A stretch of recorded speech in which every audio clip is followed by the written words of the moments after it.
今天开到的是 Sentra， 具体的数据以及细节我就不讲了，但我还是有个感想，那就是说这个新款 Sentra 确实是颠覆我的印象，因为不管是它的前一代还是前两代所谓的 Bluebird Selfie， 那其实给人的感觉一直都是那种温温吞吞，甚至是有一点像老人代步车的感觉。但在这一代来讲，它真的算是翻天覆地的有了一个变化。基本上你可以把它就看成是一台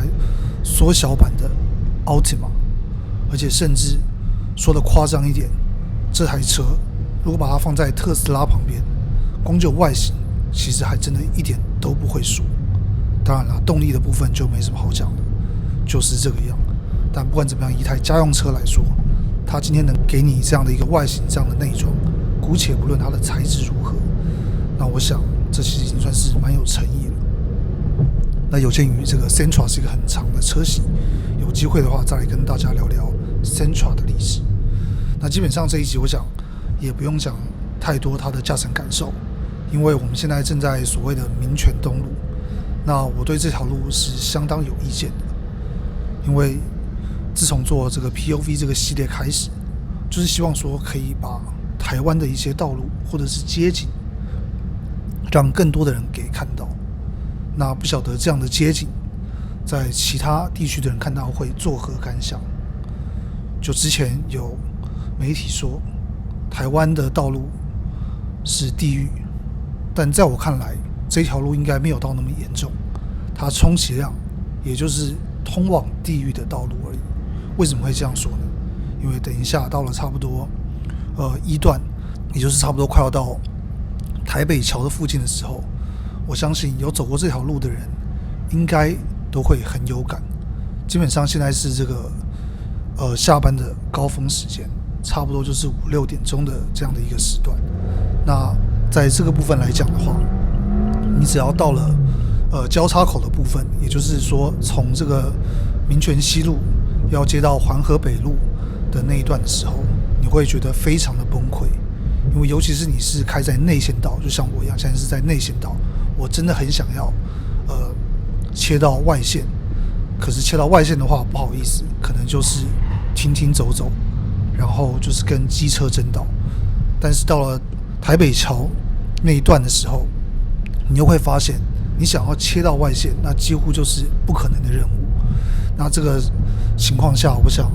待会大家就会看到。所以总而言之，我是不晓得这一集会被什么样的人看到，但是希望说市长，还是市府的官员，是不是可以在这个4年之间，至少对这条路稍微做出一点什么样的改变？拓宽或者是什么，这大概也不太可能。但最起码在划线的部分，还有这个交通号志的部分，是不是可以让这个汽车跟机车做一个错开，让他们不要这样子，完全处在一个没有办法礼让的状态？因为说真的，到了那一段，已经并不是你想让或是不想让的问题，基本上那它就是一个庞大的车流。那要走的话，你就是只能够继续的往前走。你只要一停，马上后面可能就不只会被干掉，很有可能就会发生车祸。所以说我个人是觉得民权部分真的是相当的恐怖。那不晓得大家有没有什么想法呢？也可以留言在下面。好了，那这就是 Sentra 的一个 POV。那我个人是觉得说 Sentra 这台车的话，其实真的蛮适合像这样的一个道路开的。因为说真的，你要讲说它的动力不够，可能只有 1.6， 但无所谓。在这种地方，你如果脾气来了，你随时一个大脚油门，那马上除了费油以外，很有可能就是急刹，甚至是冲到前面，撞到前面的车辆。那说真的，像这种有点温吞的引擎，那其实反而在这条路上面，它是有着最好的发挥。那坦白讲，这台车它的车室空间够大，然后有造型的内饰也给你了，甚至于 Apple CarPlay、Android Auto 这一些也都支援。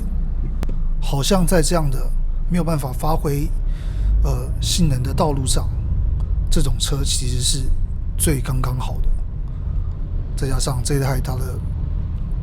操控，也就是这个方向盘的手感，也做了一定的调教，所以好像真的没什么好调的。那不晓得你们的感想是怎么样？